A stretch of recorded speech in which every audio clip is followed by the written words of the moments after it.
आनन्दकन्दं प्रभुदेवचन्द्रं व्रजेशरूपेण पुरापि जातं प्रविश्य प्राप्तं प्रियप्राणनाथं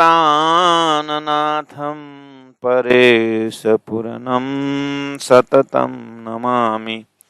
परेशपुरनं सततं नमामि। सच्चिदानंद पार ब्रह्म की जय।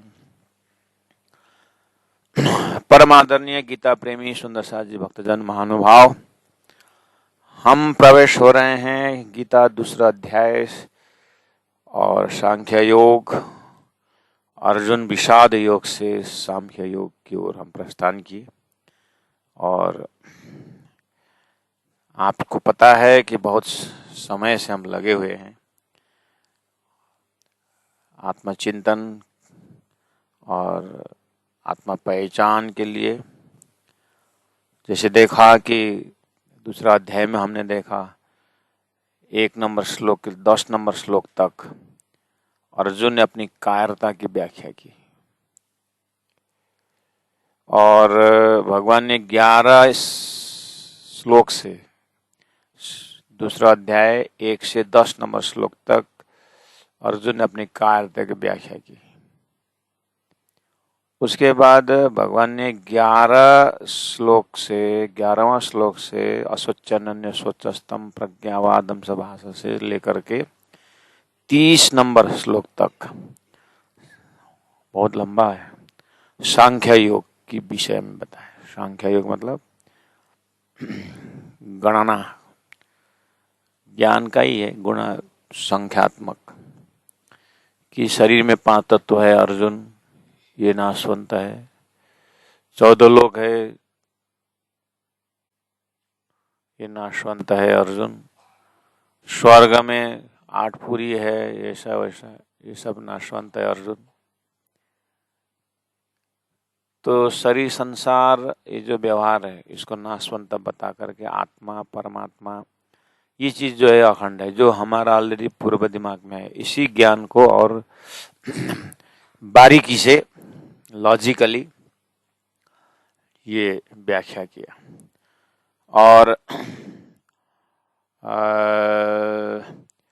31वां श्लोक से 38वां श्लोक तक क्षत्रिय धर्म से भी समझाया कि तेरा अपना स्वधर्म के हिसाब से भी तेरे को युद्ध करना उचित है। और सांख्य योग के हिसाब से भी तुम देखोगे आत्मा कभी मरती नहीं है, अजर अविनाशी, और शरीर तेरे न मरने से भी मरेगा, इसे तो अपना स्वधर्म कर, ज्ञान में स्थिर होकर के तू कर्तव्य कर्म कर। इस तरह से फिर श्लोक नंबर 39 से 53 तक निष्काम कर्मयोग के विषय में उन्होंने समझाया।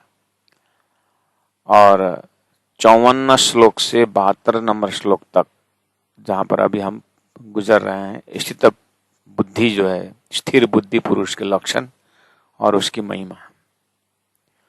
तो 200 अध्याय लगभग 18 अध्याय गीता का भूमिका की तरह माना जाता है।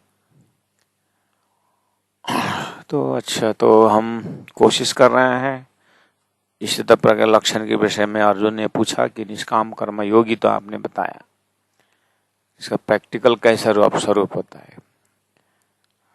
तो 54 श्लोक से उन्होंने, जैसे अर्जुन ने पूछा था स्थित प्रज्ञ का भाषा समाधिस्थस्य केशव स्थित धीर किम प्रभाषित किमाशित ब्रजित, की बहुत बढ़िया है। और इससे हमें भगवान के ये जो विवेचनात्मक कि स्थिर बुद्धि क्या है, समत्व बुद्धि क्या है, जैसे तारतम्य में निज बुद्धि क्या है, जागृत बुद्धि क्या है,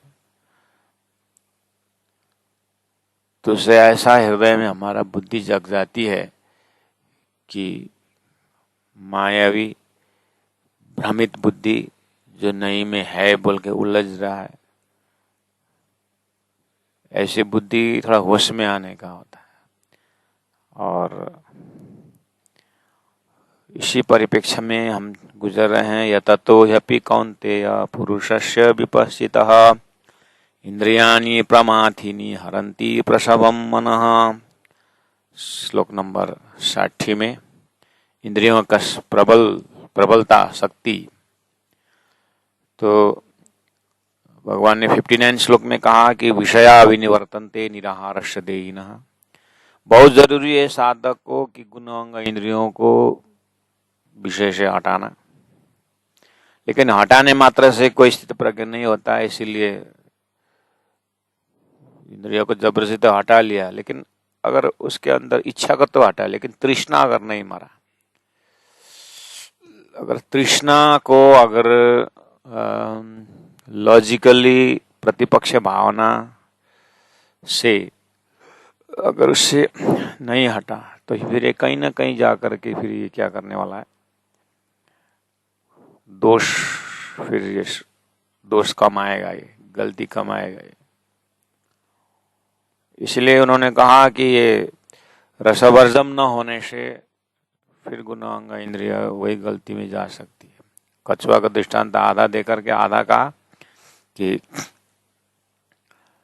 वो रस मतलब जो राग है जो चीज के प्रति, हमने इसके से बहुत चिंतन किए, हमारे गुणांग इंद्रियों को निकाल के देखा कि सही बात है कि आज मैंने 8 लड्डू खाया, अब लड्डू और खाएंगे ना ना ना, ना हो गया, अब तो लड्डू नहीं खाएंगे।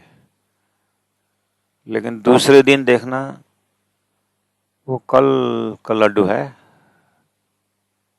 करके, फिर तो कल नहीं खाने में ऐसा लगता है कि बस विषय से हम हट गए, लेकिन वो रस बुद्धि तो नहीं गया, तो रसवर्जम तो नहीं हुआ। हो यहीं पर स्थित प्रज्ञ लक्षण क्या करता, क्या कहता है, स्थित प्रज्ञ क्या होता है, स्थिर बुद्धि वाले। अब वो तो छोटा सा दृष्टांत है। हमें इसी गुणांग इंद्रियों के स्वभाव से, इसी गुणांग इंद्रियों का गुण से हमें खाली संसार में ही विवेचन करते रहना नहीं है ना। इसलिए धामधनी ने परमात्मा का धाम स्वरूप लीला पकड़ा है।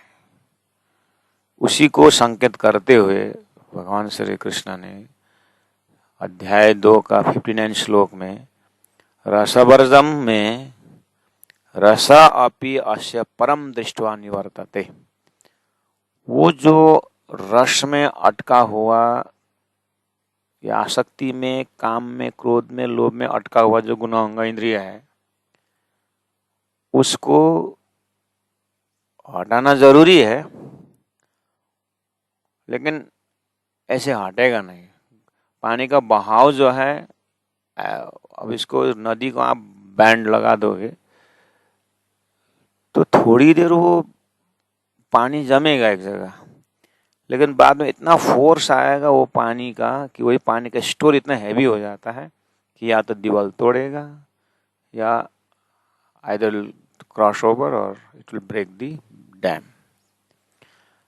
तो उसको क्या करना है, उस बहाव को, उसको डायरेक्शन अगर इधर में बांध लगा दिए, लेकिन दूसरा इसको बहाने का रास्ता देना पड़ेगा।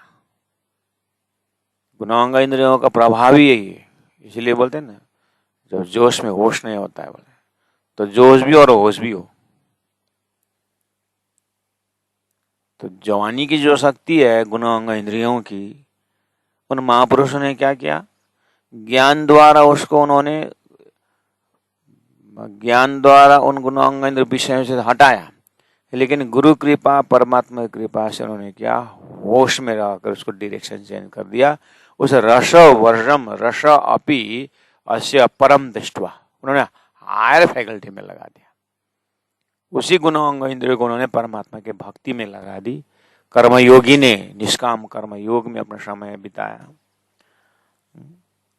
और ज्ञानियों ने आत्मा के ध्यान में वो शक्ति को लगाया और भक्तों ने परमात्मा के प्रेम में, भक्ति में डुबाया। ये तरीका अपना करके यहाँ पर उस रस को भी, यानी वो जो राग है, जो आसक्ति, जिसके कारण जीव का जन्म मरण होना था। उस रूट को ही उन्होंने क्या किया, जन्म मरण मुक्त दिव्य परम धाम में उसको शक्ति को लगा दी। उसको बोलते हैं रसोपस्य परम परम दृष्ट्वा निवर्तते। 59 श्लोक को चिंतन किया। लेकिन ये बोल तो हमने बोल दिया, लेकिन इतना सरल नहीं है। भगवान श्री कृष्ण 60 में कहा कि यततो ह्यपि कौन्तेय पुरुषस्य विपश्चितः इंद्रियाणि प्रमाथिनी। इंद्रिय बहुत बलवान है, उसको विषय तो और बलवान है। उसको विषय से क्या होता है ना, इंद्रियों को बल मिलता है। मतलब चार्वाक थ्योरी क्या बोलते हैं कि इसको भोग करके ही पूरा करना है। भागवत कहता है वो भोग करके पूरा नहीं होगा, वो तो विषय को भोग करके इंद्रिय वहां से वापस आए, ये असफल प्रयास है। वो तो और बढ़ेगा। उदाहरण देते हैं भागवत, जैसे आहुति देते समय घी के आहुति देते हैं ना, तो घी डाल दिया अग्नि में तो और बढ़ता है, घी डाल दिया तो और बढ़ता है ना।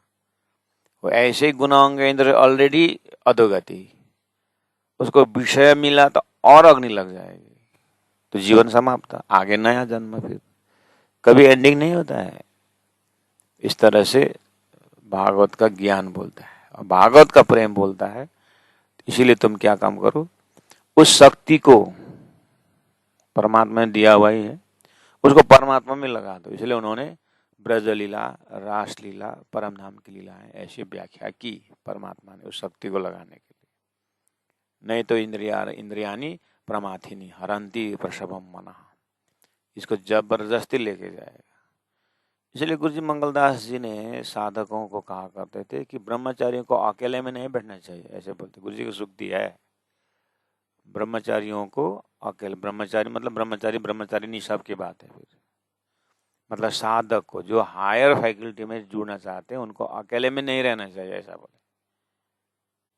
अकेले में नहीं रहना चाहिए। लोग तो ध्यान ऋषि अकेले में करते हैं। कलयुग है अकेले में, तो क्या कहा, इसीलिए भक्तों का जमात बोले।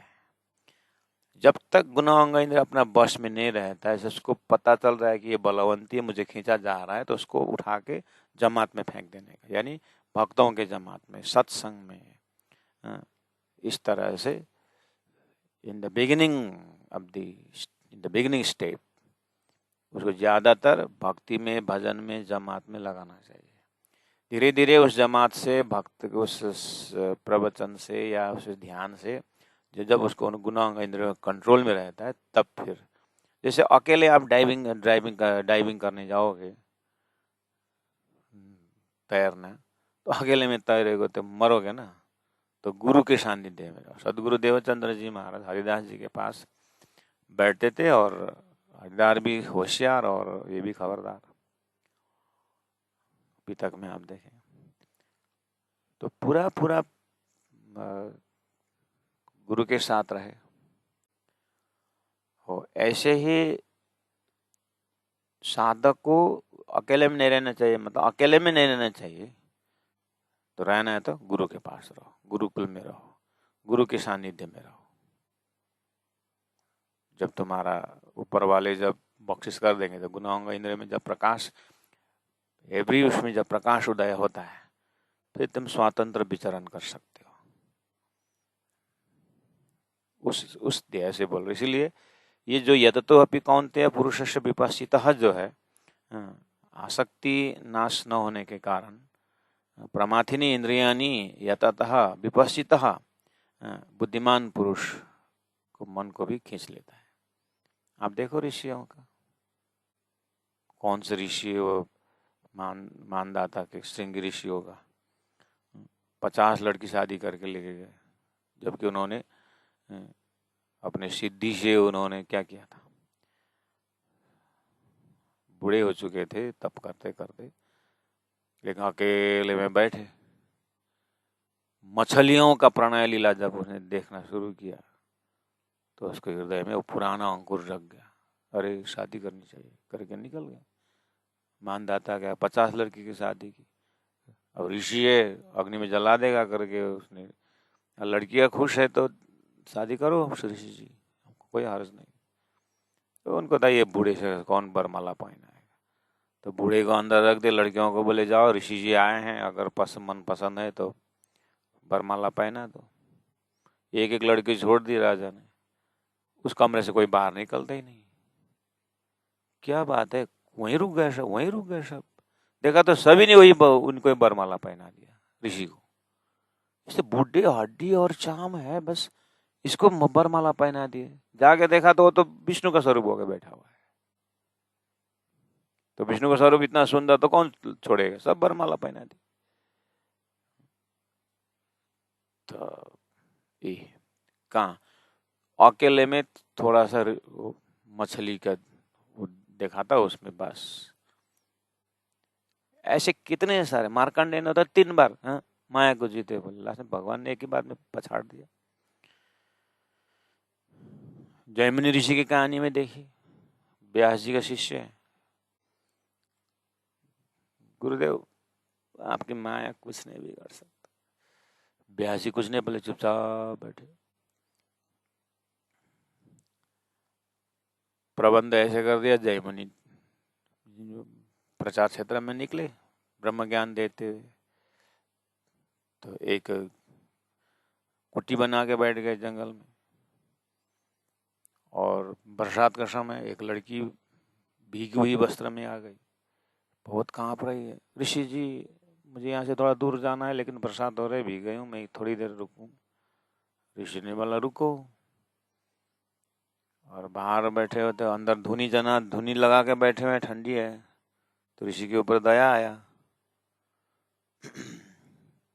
बेचारे भीगी भीगी है वो, मैं अंदर अग्नि में बैठा हूँ गरम। तो बोले अंदर आ जाओ, बैठो, जब बरसात होगी तो चले, रुक जाएगी तो चले जाना। अंदर बैठी बेचारी, और जैसे जैसे गर्मी से वो कपड़ा सूखने लगा, और ऋषि जी देखते देखते अब पिघल गए। हाय माय डार्लिंग जैसे आ गए हो, गले जैसे लगाए और गाल को ऐसे कितने मासूम है करके बोले, तो लंबी दाढ़ी हाथ में आई। तब व्यास जी ने जवाब दिया, जय मुनि कहाँ फंस रहे थे, माया ऐसा आसान समझा तूने, जग गए। तब जय मुनि काबू हो गए। धनी ने ऐसे भावे पायला मोजल ने कहूँ बात देता तो गुरु दिन रात नहीं बोले।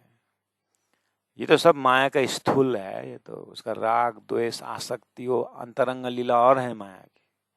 धनी ने ऐसे परम धाम में रोका नहीं था कि अक्षर का खेल खतरनाक है, जब भूलोगे धाम को भूलोगे, धानी के भूलोगे, प्रेम समाधि याद करो। ऐसे ही नहीं बोले, कहाँ कर से हमको माया है। जय मुनि से कम थे हम थोड़ी, हम मार्कंडे से कम थे थोड़ी हम। धनी ने 1 सेकंड के लिए दिखा दिया था, अभी तक वो सेकंड वापस नहीं आया परमात्मा, और डूबते जा रहे हैं अब तो। धनी ने कहा ये रहा अति बारीक तीन बारीक पर बारीक, साथे ले लिखे जाहिरी ताते उतरे लिखते लिखा। वो यही तो है, इंद्रियानी प्रमाथिनी हरंती प्रशम मना। ब्रह्म सिस्टम का जो परमधाम से है ब्रह्मा, तो जिनके धाम है, स्वरूप है, लीला है, प्रेम है, सब कुछ है, लेकिन गया मोह में ऐसा। अब पता नहीं क्या ढूंढ रही है आत्मा, ढूंढ रही है, ढूंढते रहिए, ये हालत हो गया है। तो भगवान ने अर्जुन को कहा कि गुणोंग इंद्रिय ऐसा है भाई, इसीलिए तो अर्जुन, मैंने कल भी कहा था, अर्जुन के हृदय में एक छाप बैठा रहा है स्थित प्रज्ञा का। तो असंभव है, मतलब असंभव तो नहीं, कठिन है, इसीलिए इसको सरल बनाने के लिए भगवान ने ही कृपा करके क्या बोल दिया फिर 61 चौपाई में, श्लोक में, तानि सर्वाणि संयम्य युक्त आशित मत्पर वैसे ही यशेन्द्रियाणि तस्य प्रज्ञा प्रतिष्ठिता। अब बोले तानि सर्वाणि संयम्य युक्त, क्वालिटी है, उन संपूर्ण इंद्रियों को, तानि सर्वाणि संपूर्ण इंद्रियों को संयम्य युक्त, वश में करके, समाहित हुआ चित्त हुआ, जो समाहित, जो वश में किया हुआ, वो जो गुणांग इंद्रिय बस में किया ना, ठीक है। कच्छप का दृष्टांत था कि खतरा से तो ले, खतरा से तो वापस ले लिया ना, बस अब साधक को इसी में संतोष करके नहीं, अब कंट्रोल में आ गया ना, बस में आ गया ना उस सेकंड, अब ऐसा उछल करके अब इसी जगह में प्रभुपाद ने हपसियों को कहा, तुमने दारू पी करके कमर से नीचे के भाग तो दारू पी करके बहुत हिला है तुमने पार्टी में, अब मैं तुमको कमर से ऊपर भी हिलाना सिखाऊंगा करके प्रभुपाद ने हरे कृष्ण कृष्ण कृष्ण हरे हरे हरे राम राम राम हरे हरे, ये जो धुन है ना इसी गीता का सार से है कि तानी सर्वाणी संयम्य युक्त आशिता मत परा। भगवान ने कहा उस वश में हुआ इंद्रियों को मेरे ऊपर सौंप दे, आशित मत परा। भगवान अर्जुन ने बोला था कि आशित, इस तरह पर लगता है कहाँ बैठते हैं, कहाँ उनका चित्त कहाँ रुका हुआ होता है, कहाँ बैठते हैं, तो भगवान ने मेरे में बैठा हुआ। उन बस में किया हुआ गुणांग इंद्रियों को बस में करना जरूरी है, वैराग्य से और ज्ञान से अभ्यास से करो, उसके बाद उसी में संतुष्टि हो करके मत रहो। तो धनी ने क्या कहा, पूरा खेल को दिखा करके उन्होंने अपने धाम स्वरूप लीला दे करके आत्माओं को, अब तुम स्थिर रहो मेरी लीला में, मेरे परम धाम में, मेरे परात्म में, मेरे मूल मिला में, सूरत एक रागे मूल मिलावे माहे। तो अब आगे जो है ब्रह्मानंद का खजाना जो है उसको बोलते हैं गीता में युक्त आशिता मत परहा, मेरे में केंद्रित हो जाओ। उसके बाद क्या वो युक्त आशिता ध्यान में बैठो, मत पर मेरे परायण हो करके आशिता। अब कर्मयोग ध्यान में बैठो तो ठीक है, लेकिन प्रसंग को देखते हुए, क्योंकि संसार में कर्मयोगी का सिद्धांत भी है, भक्ति योग की सिद्धांत भी है, ज्ञान योग की सिद्धांत भी है, लेकिन सबके लिए क्वालिटी गुणांग इंद्रिय वश में करना है। उसके बाद कर्मयोगी निष्काम कर्म में डूब जाता है, यानी दूसरों को भलाई के लिए राग द्वेष वियुक्त नाम। परमधाम साहिब ब्रह्म आत्माओं को तो कर्मयोगी भी बनना है और भक्ति योग भी बनना है और महाज्ञान योगी भी बनना है, क्योंकि खेल देखने आए, कर्मयोगी होकर भी देखना है, भक्ति योगी होकर भी देखना है।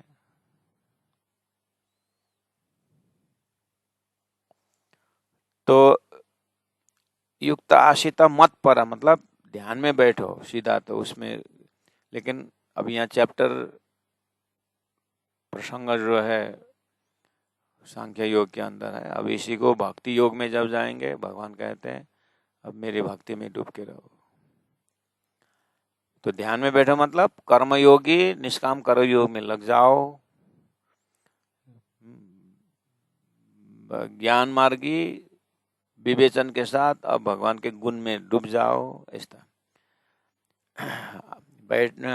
ध्यान में बैठे और ही अश्य, क्योंकि अश्य जिस पुरुष की इंद्रियानी वशी, इंद्रियां वश में होती है, तस्य प्रज्ञा प्रतिष्ठिता, उसी की बुद्धि स्थिर होती है।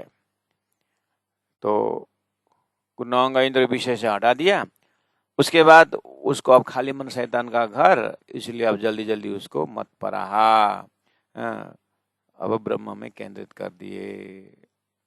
अब उसी में ब्रह्म, अब इसमें भी उसका लक्ष्य अनुसार ज्ञान, गुरु का ज्ञान के परंपरा से होता है। तारतम्य ज्ञान इस जगह में कहता है अब तुम ध्यान में तो बैठो, अब तुमने पहले ब्रह्म निराकार बोल दिया तो निराकार में क्या ठाक बस तो किए, लेकिन परमात्मा का स्वरूप निराकार मानने से तुम्हारा फायदा फिर कुछ भी नहीं हुआ।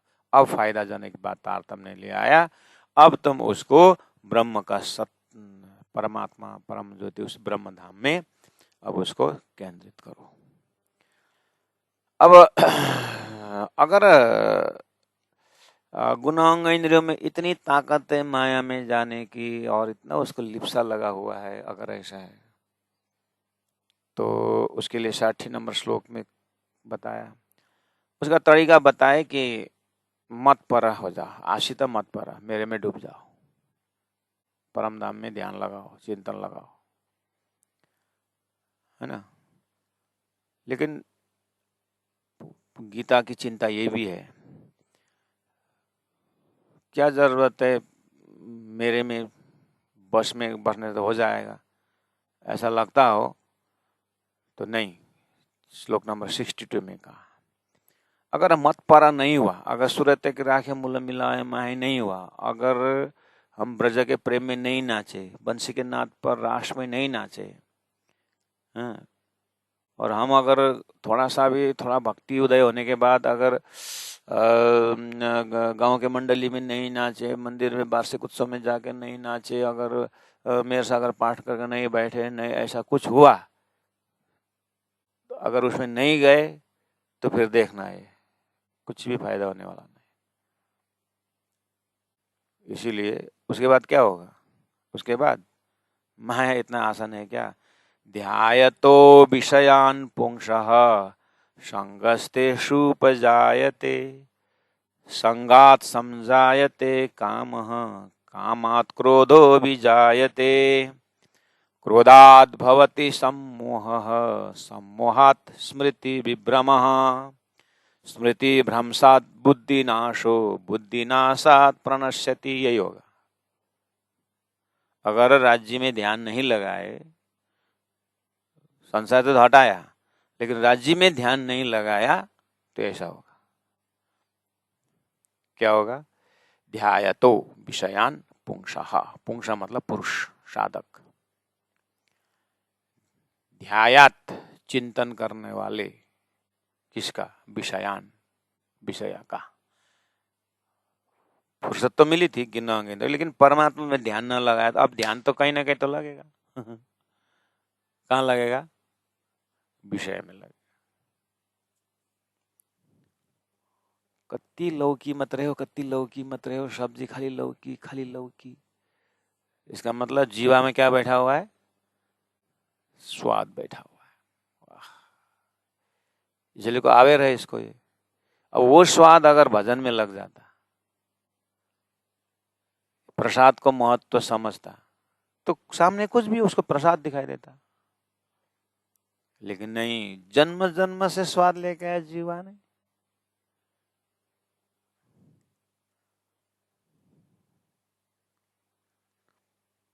और थोड़ा बड़ा बचा हुआ भी उसी में जाएगा, या तो स्वाद में जाएगा, या तो जगाड़े में जाएगा, या तो ईर्ष्या में जाएगा।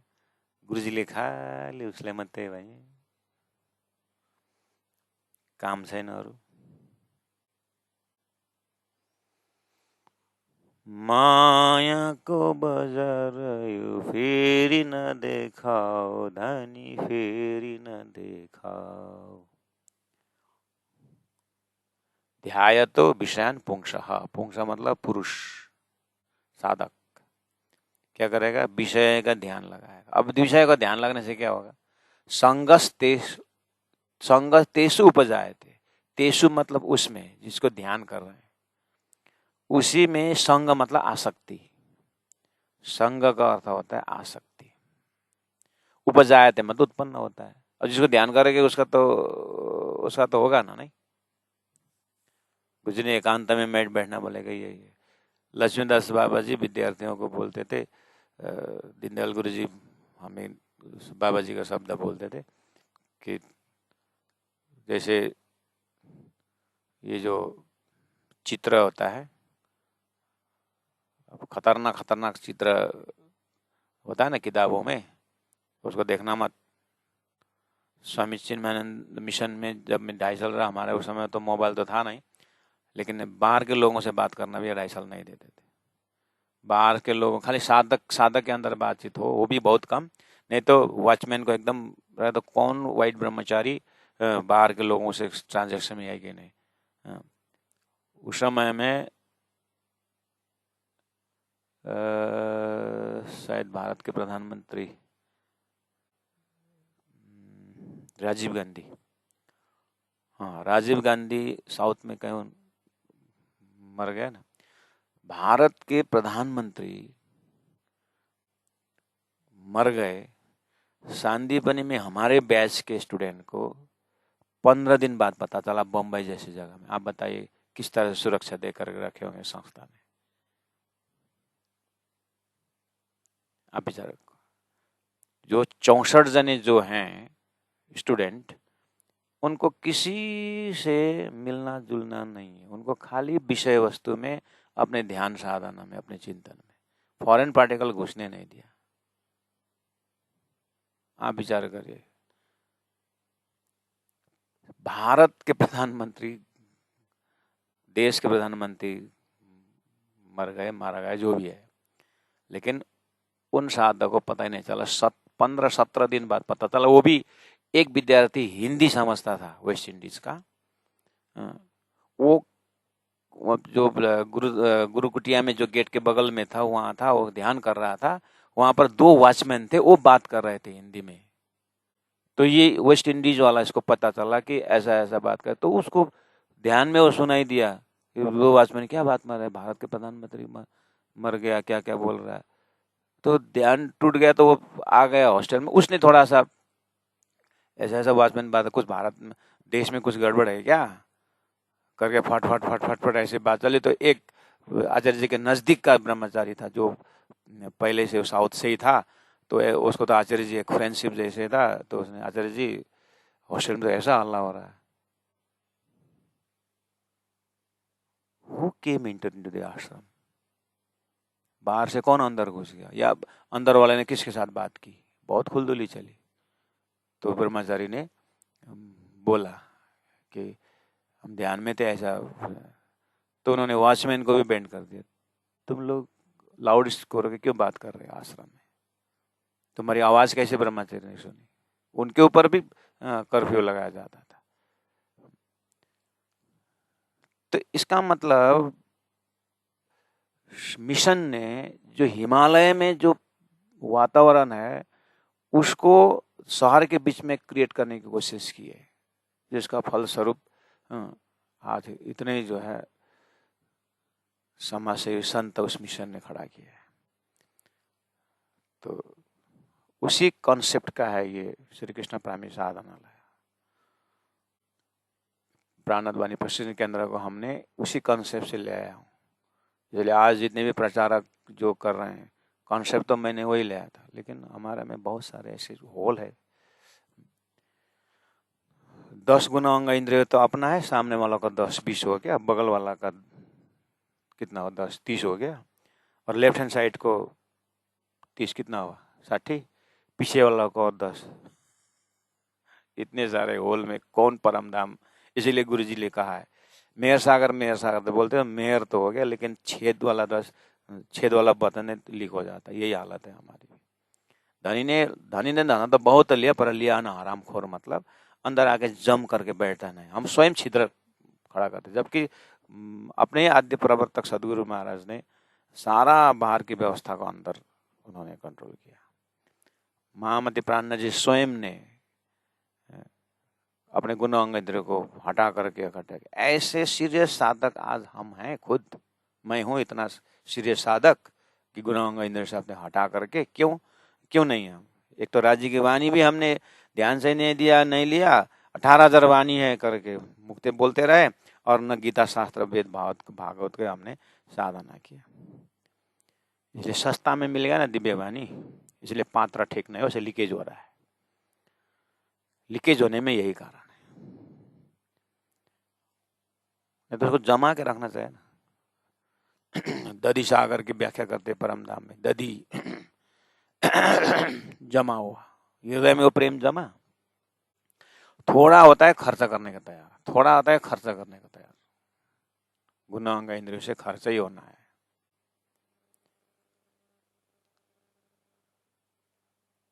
तो ध्यायतो विषयान पुंसः, उसके बाद कुछ मतलब किस विषय में हम ध्यान करते हैं, देखना, प्रसंग मत भूलना। सुन भक्तजन, 61 में कहा आशिता मत पर, 60 में जो कहा कि गुण अंग इंद्रिय में बहुत ताकत है बाहर चरने का, उसको तुम ऐसे लमसम में करोगे तो कुछ फायदा नहीं है, सिस्टमेटिक से करो। सिस्टमेटिक आते समय परमात्मा ही सिस्टमेटिक है, इसलिए परमात्मा में ध्यान लगाओ तो रस टपकेगा। नहीं लगा अगर परमात्मा धाम में या जो भी नहीं लगा, तो अब ये खाली मन शैतान का घर है, तो क्या होगा? विषय ध्याय तो विषयान पुंसः, अब ये गुणांग इंद्र विषय का ध्यान करेगा कि पत्थर तो नहीं है, चैतन्य है, तो ध्यान। उसके बाद क्या होगा? आज ध्यान करेगा, कल ध्यान करेगा, परसों ध्यान करेगा। गुरुजी मंगलदास जी के पास एक लड़का आया था, सन्यासी होऊंगा करके। गुरुजी ने बोला ठीक है, सन्यासी होना अच्छी बात है। गुरुजी ने ऐसा देखा होगा अंदर का पहला का पूर्व संस्कार होगा, तो इस घड़ी में आकर के उसको संसार से विरक्त आया होगा, एक बार ट्राई करता हूँ। तो गुरुजी ने उसको कुटी भेज दिया। कुटी में मुंडन करके 8-10 दिन कितना रहा, एकदम शांत दिमाग से। जैसे वापस आया तो गुरुजी ने चलो एक किताब पढ़ लो करके भारतीय हरि का त्रिशतक में एक नीति शतक है और एक वैराग्य शतक है और श्रृंगार शतक है। तो वैराग्य शतक में तो पूरा वैराग्य है, नीति शतक में कैसे देश को नीति चलाना वो है भारतीय हरि का, और एक शतक है श्रृंगार शतक, जहाँ पर गुण अंग इंद्रियों का डिजाइनिंग का व्याख्या किया हुआ है, श्रृंगार शतक है वो। तो गुरुजी ने श्रृंगार शतक दे दिया, चलो भाई पढ़ो एक बार। उसमें भी 100 श्लोक है। उसमें श्रृंगार शतक में क्या होता है कि राजा अपनी रानी को, प्यारी रानी को अंगों को वर्णन करता है। लंबा काला बाल है, जैसे कि नाक का जैसा, और मुलायम है, गाल इतना मुलायम है कि पूछो मत, आंख ऐसे है कि करके पूरा श्रृंगार रस में आया। गुरुजी को किधर, गुरुजी मैं शादी करने जाऊंगा करके गया शादी करना। आज भी दार्जिलिंग में शादी, 8-10 बच्चे हैं, कितने लगे हुए हैं अपने काम में। वो 83 की बात है। तो गुरुजी ने श्रृंगार शतक दे दी। तो ये ध्याय तो विषय पुंसा, वो किताब पढ़ा और ध्यान शुरू। अब कहाँ जाएगा बेचारा, निकला तो था घर से। गुरुजी ने देखा कुछ बचा कुचा है क्या इसके अंदर, तो बचा कुचा है करेगा, उसे ज्ञान से जलाएगा नहीं, लग गया उसे। इसीलिए ध्याय तो विषयन पुंसा। उसके बाद संग मतलब आसक्त, तेसु उस वस्तु के ऊपर उपजायते, उसके ऊपर क्या होगा? अब लाइन लग गया, संगात समझायते काम। हाँ, अब आसक्त, संग मतलब आसक्ति के कारण, समझायते मतलब अच्छी तरह से उदय होगा, उत्पन्न होगा काम। हाँ, अब उसको कामना, इच्छा, चाहना, ये मुझे प्राप्त करना ही है, अब मुझे वो लेना है, अपना बनाना ही है। अब काम जैसे उत्पन्न हुआ कि समझायते काम, कामात, अब इच्छा से क्रोध अभिजायते, अब क्रोध उत्पन्न होगा। क्यों? कामना हमारा इतनी है, इतनी कामना है, इतनी इच्छाएं हैं कि, और सभी तो फुलफिल होता नहीं है। कामना फुलफिल हो तो उसको और बढ़ाने का लोभ बढ़ता है, लोभ से लालच आ जाता है। अब सभी तो पूरा होता नहीं, उसमें कहीं ना कहीं बाधा तो पड़ेगा। अब बाधा पड़ा तो क्रोध उत्पन्न हो जाएगा। अब क्रोध आया तो क्रोधात भवति सम्मोह, क्रोध से अब अत्यंत मूढ़ भाव उत्पन्न होता, मूर्ख बन जाता है आदमी। क्रोध से अब मूर्ख बन जाता। मूर्ख ऐसा चीज है, क्रोध आ गया तो अब क्रोध में तो ब्राह्मण भी वेद नहीं पढ़ता, बहुत पहला सुना है। हमारे अंतस्करण में क्रोध ऐसा चीज है, ये कहां से आता है पता नहीं, और पूरा हरदम रहता भी नहीं, फिर तूफान मचा के चला जाता है। उधर में आत्मा परमात्मा परम धाम है, इतने शरीर संसार व्यवहार है, बीच में क्रोध, ये अंतस्करण में एक स्वभाव है, उसमें काम है, क्रोध है, लोभ है, छल है, कपट है, ईर्ष्या है, द्वेष है। ये भयंकर बड़ा माया का हथियार, माया का 13 हथियार बोले ना, यही कहीं ढूंढना पड़ेगा, अकेला में पढ़ते तो पता चलता है। जब क्रोध आ जाता है तो 6 साल 10 साल 15 साल किया हुआ साधना का जो ज्ञान है ना, धरती में धराशार हो जाता है। क्रोध ऐसा चीज है, कुछ भी काम में नहीं आएगा। ये सब ज्ञान, ये सब उपदेश तो ना जब शांत चित्त होता है तब है। क्रोध आने के बाद सब एक साइड। जब मम्मी गुस्सा में आती है तो लड़का बोले पापा मम्मी आईना दिखा दूं, आईना पकड़ कर फेंक देती मम्मी, क्यों? आईना में मैं बंदर से अच्छा नहीं हूं। आईना स्पष्ट बोलता है कि मैं गुस्सा में अच्छी नहीं हूं, आईना के भी तोड़ देते। अभी कहां से आता है? पूरा 24 घंटा मैं क्रोध में रहूं, ये भी नहीं होता है। फिर अभ्यास करके देखना, नहीं होता है। हाँ, पूरा प्रसन्न चित्त 24 घंटा रहता हूं करके प्रैक्टिस करेंगे तो प्रसन्न रह सकते हैं, होश में आकर के प्रसन्न रह सकते हैं। लेकिन कामी, क्रोधी, लोभी 24 घंटा रह तो नहीं होता है, क्योंकि ये फॉरेन पार्टिकल है और प्रसन्नता अपना स्वभाव है, अपने नेचुरल है, आत्मा का क्वालिटी होने के कारण इसमें 24 घंटा 48 घंटा करते होल जीवन करते गए जीवन आफ्टर भी आफ्टर दिस लाइफ ऑल्सो हम प्रसन्न रह सकते हैं, क्योंकि परम धाम का गुण है, उस आत्मा का गुण है। लेकिन काम, क्रोध, लोभ, माया का गुण है। इसके बीच में सुरताओं को भेजा है, हमें वहां खड़े होकर के काम, क्रोध, लोभ भोग नहीं रहे, वो देख नहीं रहे, उसके उससे हम ग्रसित भी हैं। मतलब इस अवस्था में क्रोधात भवति, क्रोध से होता है सम्मोह, मूढ़ स्वभाव हो जाता है। मूढ़ स्वभाव मतलब अभी तक का ज्ञान गया। अब क्या हुआ? सम्मोहात, अब मूढ़ भाव से क्या होता है? स्मृति विभ्रम। हाँ हुआ है ना, स्मृति विभ्रम, स्मृति सब भूल जाते हैं, अभी तक का ज्ञान सब भूल जाते हैं, हम ज्ञानी वो भी भूल जाते हैं, उपदेश तो। और क्रोध ले भत्ता भुंगा पारे फेरि उठेर आसन बसेर कथा गर्ने दैट।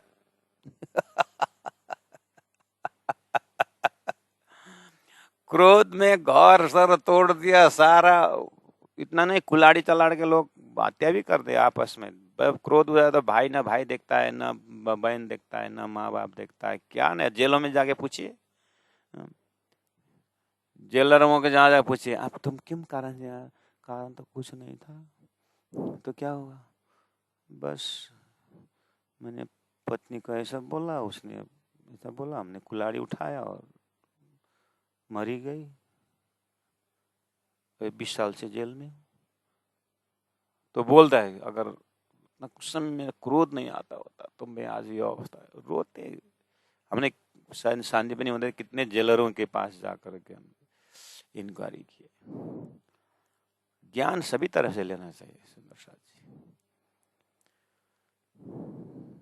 दत्तात्रेय ने 24 गुरु की ना करके भजन गाने से नहीं हो, 24 गुरु करके देखो। और बीतक जैसे इतिहास, वेद, शास्त्र, उपनिषद, सारा इतिहास का पानना क्यों? क्या करने से पश्चाताप हुआ है वो ना करें, क्या करने से लोग प्रसन्न वो करें, उसके लिए हिस्ट्री सीखना है। वेद, शास्त्र, उपनिषद वही उसी के कारण है। एक एक सेकंड ज्ञान उपार्जन करने का है, लेकिन क्रोध को जलाना भी है। जब क्रोध आ गया तो फिर कुछ नहीं। इसलिए भगवान ने कहा स्मृति भंसात, स्मृति में जो ज्ञान है, स्मृति पटल में, इनर कॉन्शियस में जो ज्ञान है वो सब खत्म हो जाता है। और स्मृति भंसात बुद्धि नाश, बुद्धि का नाश हो जाता है। और बुद्धि नाशात, बुद्धि का नाश होने से प्रणश्यति, गिर जाते। मतलब बुद्धि जो है ना अपना स्वतः स्थान जो उसमें से गिरा देता है। स्थानस भ्रष्टे नाशो बनते। जैसे हमारा दांत अपने स्थान में है तो सम्मान से भरा हुआ है, दांत सबको अच्छा लगता है, दांत दिखा दिखा के हंसते भी हैं लोग, और सुबह शाम उसको धो का साफ भी करते हैं। दांत कितना सम्मान है दांत का। यही दांत अपने स्थान छोड़ करके भोजन में आ गया, नीचे की तरह गीला, तो दांत उसी उठा करके फिर मुंह में डालना। वो दांत तो भोजन में आया तो भोजन नहीं खाते लोग, दांत उसके ऊपर घृणा उत्पन्न हो ही जाता है। नाखून अपने जगह में बहुत जगह बढ़िया है, अगर ये गिर करके अगर भोजन में आ गया, केश अपने जगह में बहुत बढ़िया, लेकिन यही जब भोजन में आ गया, स्थानस भ्रष्टे न शोभन्ते, उसका शोभा खत्म हो जाता है। ऐसे क्रोध चीज जो है ना, हमारा स्थान को भ्रष्ट कर देता है। तो इसीलिए क्रोधात् भवति सम्मोह, सम्मोहात् स्मृति भ्रंशात् बुद्धिनाशः, बुद्धिनाशात् प्रणश्यति। तो रूट कहाँ पहुंचे? ध्यान। ध्यायते ध्यायतो विषयान पुंसः। तो विषय का ध्यान क्यों किए? क्योंकि 61 श्लोक में युक्त आश्रिता मत पर नहीं हुआ, हमने उस एनर्जी को परमात्मा में ध्यान नहीं लगा।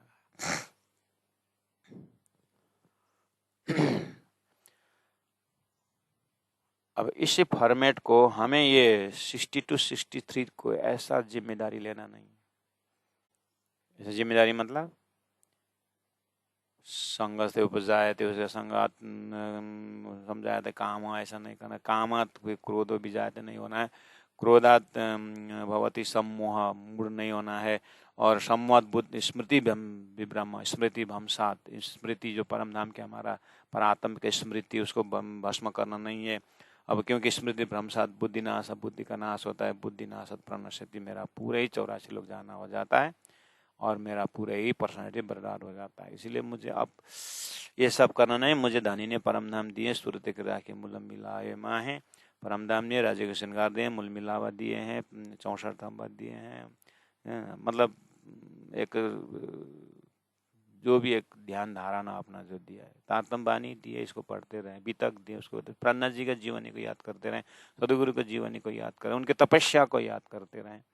कितनी सारी खजाना है मन को, और जिस ट्रैक को लेने से आत्मा कल्याण है तो उसी ट्रैक को अपनाना चाहिए, होश में आना चाहिए। तो ये ओवरऑल व्याख्या इस तरह से है।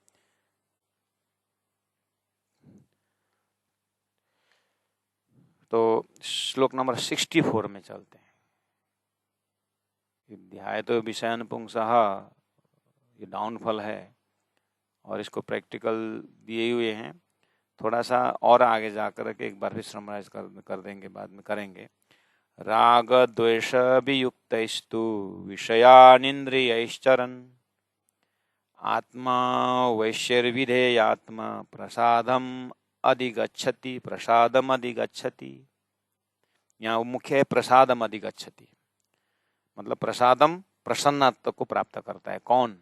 जो ध्यायते विषय ने पुंसा, जो 61 और 62 और 63 का जो मंत्र है वो न करेगा, अर्थात 61 में वो टिके रहेगा, आशिता मत पर परम धाम में अगर टिके रहेगा तो वो साधक या वो आत्मा क्या अनुभव करेगी?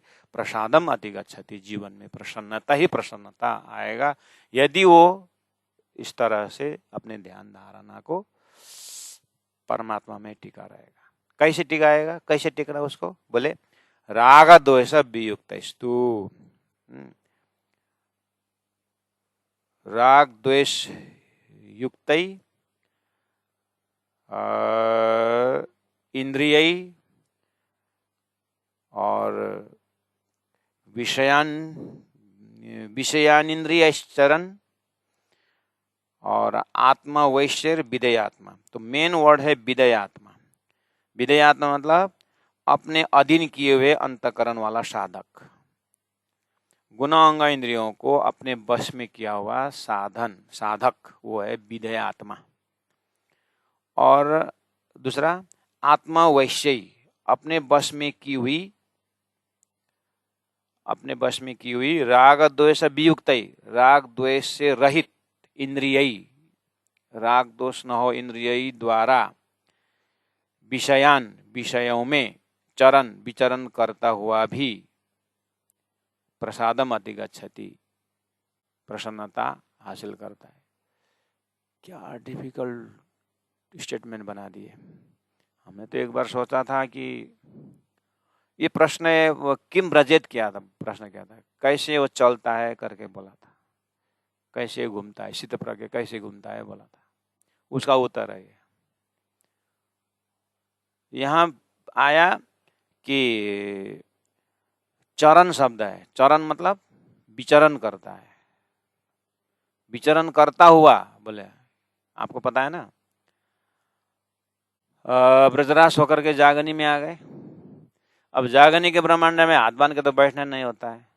कुल मर्यादा, बेल मर्यादा, लोक मर्यादा सब देखते हुए कुल और वेद को तो छोड़ना ही है, लोक मर्यादा तो पालन करना ही है। तो लोक में कैसे रहें अब? तो लोक में रहने का मतलब है आचरण। चरण मतलब यहाँ संसार के साथ ही रहता है, संसार के साथ ही रहता है। लेकिन ये साधक वेद शास्त्र उपनिषद द्वारा, तारतम द्वारा परमधाम साई ब्रह्मात्माओं के लक्षण भी अगर देखेंगे तो इन्होंने इसी तरह वेद शास्त्र उपनिषद का ध्याय तो विषयन पुंसों को अच्छी तरह उन्होंने देखा, इसलिए ध्यान को उन्होंने परमात्मा में लगाया है। अब ध्रुव प्रहलाद की कहानी सुनी तो तपस्या किया, इस तरह से जिन्होंने अपने को वश में किया और परमात्मा में लीन हुआ, ये जो है हमारे वितक में महामति प्राणनाथ जी के जीवनी में पूरी तरह उन्होंने कर्म भी किया है और संसार में विरक्ति भाव, इसलिए विरक्त रक्तवत तत्र ऐसा लक्षण भी है। और वाणी में देखने के लिए संसार के जैसे दिखता है, लेकिन उसका मिलन का संतान, उसका चिंतन का तान नहीं मिलता है। क्यों? वो अंदर से परमात्मा के साथ होता है।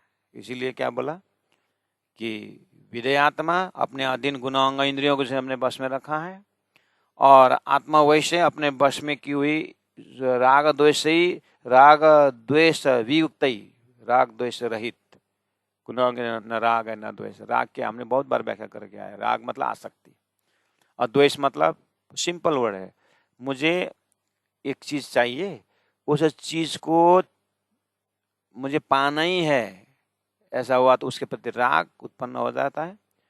अब मिला तो राग, नहीं मिला तो द्वेष, जिसने बाधा पहुंचा उसके बाद द्वेष। बस इसी में हमारा सारा थॉट्स बिल्डअप होता है, हमारे शरीर का मूवमेंट इसी से अब आगे बढ़ता है।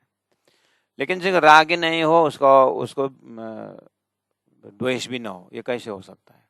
राग द्वेष वाला चैप्टर को उसने पहले ही बहुत समय से इसका चर्चा ऊपर होते आया है भक्तजन महानुभाव, और अंतिम में कृष्ण ने कहा कि मत परा, वो तो राग द्वेष को उसने सारा परमात्मा के भक्ति में डूब दिया हो।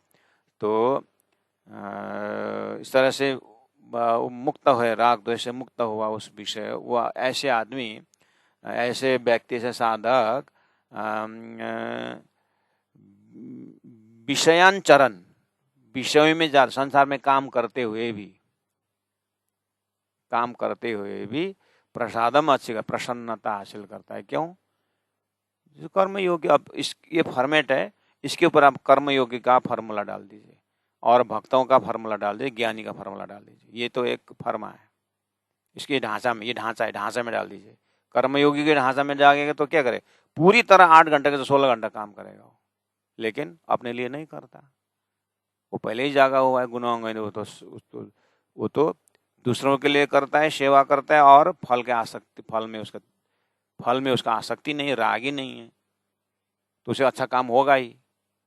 इसलिए कर्मण्येवाधिकार अस्ते मा फले सुखदाचन, उसी में अप्लाई करिए।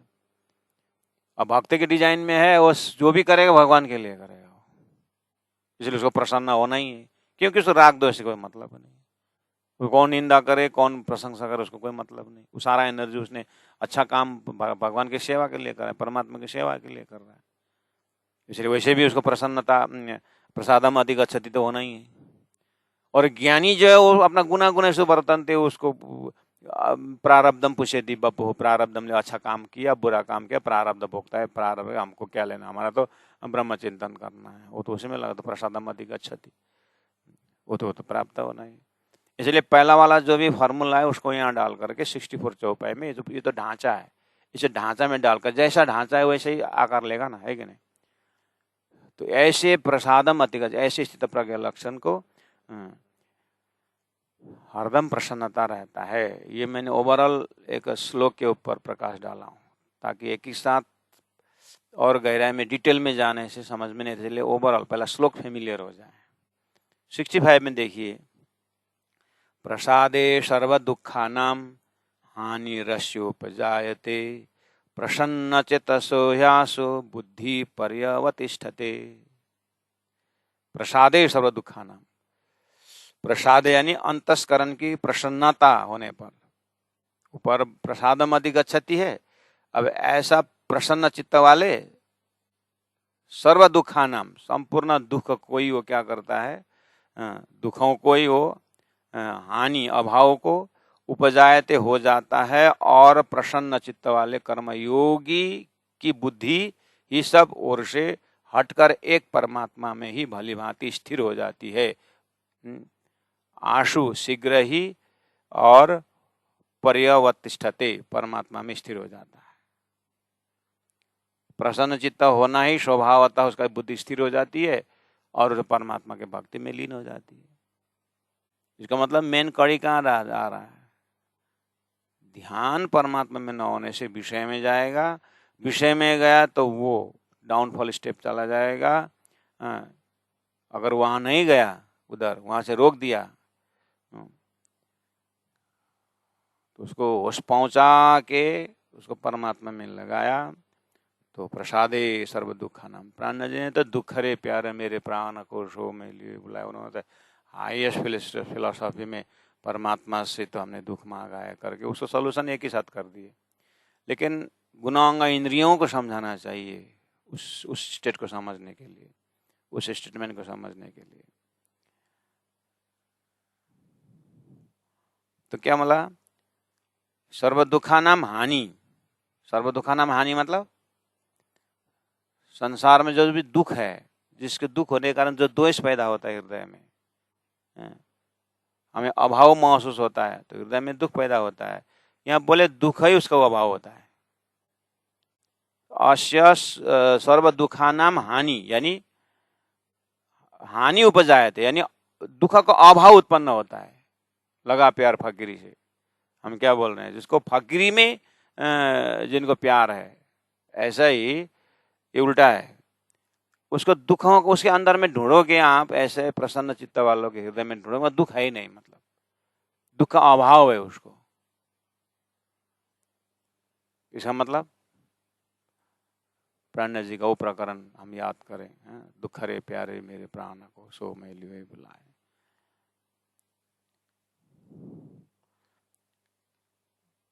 दुखों का अश्य सर्व दुखानाम हानि उपजायते, और प्रसन्न चेतसा बुद्धि, प्रसन्न चित्त वाले कर्मयोगी की बुद्धि आशु शीघ्र ही पर्यवतिष्ठते, पर्यवतिष्ठते मतलब भली भांति अच्छी तरह से स्थिर हो जाता है, परमात्मा में लग जाता है। इतना सुंदर व्यवस्था ज्ञान द्वारा हमें करवाए हैं, तो बहुत बहुत धन्यवाद सुंदर साथी जी, भक्तजन महानुभाव। तो हम आज 65 नंबर श्लोक हम एंडिंग कर रहे हैं। कल इसको और इसका बात नहीं, थोड़ा सरल ढंग से, थोड़ा सा आउट नॉलेज हो करके अभी हम श्लोक के अंदर से एक श्लोक फैमिलियर हो जाए, क्योंकि बहुत विद्यार्थियों ने यहाँ पर हमें कहा कि पहले आप श्लोक के ऊपर प्रकाश डाल दीजिए, उसके बाद व्याख्या। आपने इतने हाई व्याख्या दे देते हैं कि आप श्लोक रहता है और फिर उसका प्रसंग नहीं समझ, पहला श्लोक से मुझे हमारा नज़र खोल दीजिए, ऐसी बात बोले तो फिर हम इसीलिए कम से कम एक उसमें श्लोक के ऊपर नीचे ऊपर प्रसंग जोड़ दें, फिर आउटर नॉलेज करें। इसीलिए कल प्रयास करते इसको और आउटर व्यू से देखने का, और लगभग हमारा अब ज़्यादा नहीं है, दूसरा अध्याय 5-6 श्लोक है, तो एक दो दिन में इसको भी प्रणाम करते हैं, पहला अध्याय को, दूसरा अध्याय को। तो आज हम 65 नंबर श्लोक उच्चारण करते हैं। प्रसादे सर्व दुखानाम हानिरस्योपजायते, प्रसन्न चेतसो ह्यासो बुद्धि पर्यवतिष्ठते। बोलो श्री प्राणनाथ प्यारे की जय, सदगुरु महाराज की जय, तीनों पुरी धाम की जय, गुरु जी 108 मंगलदासी महाराज की जय, गुरु जी 108 दीनदयाल जी महाराज की जय। प्रणाम सुंदर सा जी, प्रणाम।